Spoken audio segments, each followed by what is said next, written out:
Hey, welcome back to the Fitness Idea. Today we're diving deep into a topic that's honestly often overlooked in traditional gym workouts, but it's super important for your overall core and pelvic health: the bulbocavernosus muscle.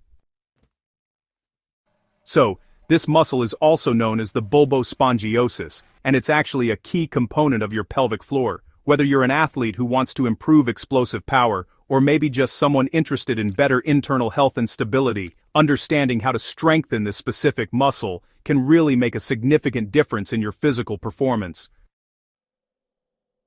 Alright, the bulbocavernosus muscle is found right at the base of your pelvic floor. It plays a vital role in supporting pelvic organs and maintaining core pressure. While we tend to focus on visible muscles like the abs or glutes, this deep-seated muscle actually acts as a foundation for your body's stability.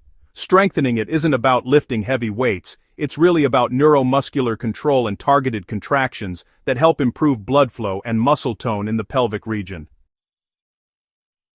So, why should you focus on this? Well, first, a strong bulbocavernosus muscle provides better support for your lower back and core. Second, it plays a major role in specialized health functions, which can really improve your quality of life and confidence.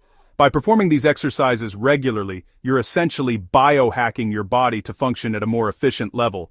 This is exactly why so many professional physical therapists recommend these movements for long-term pelvic wellness.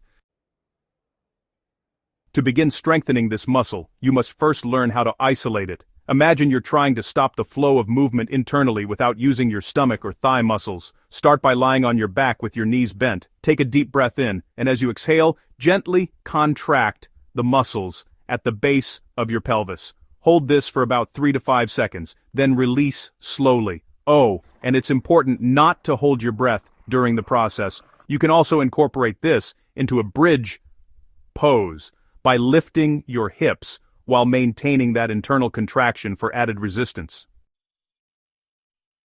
Consistency is the key when dealing with deep muscle tissue. Try to aim for 10 repetitions, 3 times a day. You won't see a pump like you do with your biceps, but you'll definitely feel the difference in your core stability and overall health over time.